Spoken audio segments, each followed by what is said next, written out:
Mirë se erdhe në botën ku askush nuk është i pafajshëm.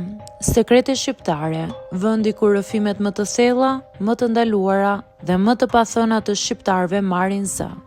Na bëni subscribe për histori të ndryshme.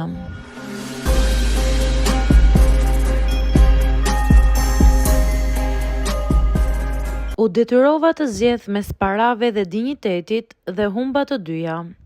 Kam jetuar gjithë jetën me ndershmëri. Kështu më kishin mësuar prindrit, kështu e kisha ndërtuar veten. Jeta nuk më kishte dhënë shumë, por gjithmonë isha krenare që gjithçka që e kisha fituar ishte me djersën e ballit. Por ndershmëria nuk të mban gjallë, sidomos kur borxhet të marrin frymën dhe frigoriferi ribosh. Puna ime e fundit ishte në një firmë ndërtimi si arkëtare. Ishte një vend që nuk e doja, por më nevojitej.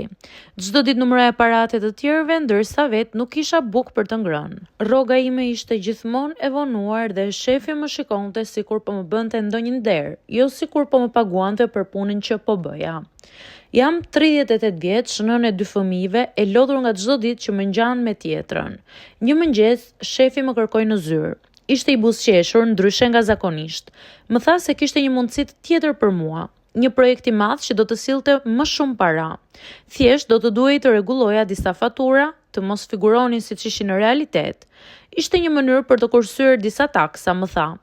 Për firmën, për ne të gjithë, askush nuk do ta kuptojë, thjesht nënshkruaj ti. Në atë moment ndjeva diçka në stomak. Një lloj ndjenje që nuk mund ta shpjegoja. Si ftohtësi, frikë, ndotje, ishte hera e parë që më kërkonin diçka të tillë. Në shtëpi më prisnin fëmijët, faturat dhe një grua që faktikisht po e mbaja dhe po kujdesesha unë që ishte vjerra ime. Por ndërgjegja nuk më lejonte.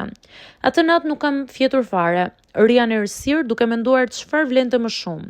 Paratë që do më nxirrnin nga gropa për një farë kohe, apo ndershmëria dhe dinjiteti që nuk më kishte dhënë asgjë veç krenarisë boshe. Të nesërmen i thash jo, me zë të ulët refuzova e prerë. Ai më pa qeshi lehtë dhe më tha: do pendohesh më shumë ti se sa unë. Brenda një jave më pushuan nga puna. Arsyeja ishte mos përputhje me politikën e kompanisë. Askush nuk foli më për të vërtetën. Kaluan muaj dhe unë nuk gjeja dot punë tjetër.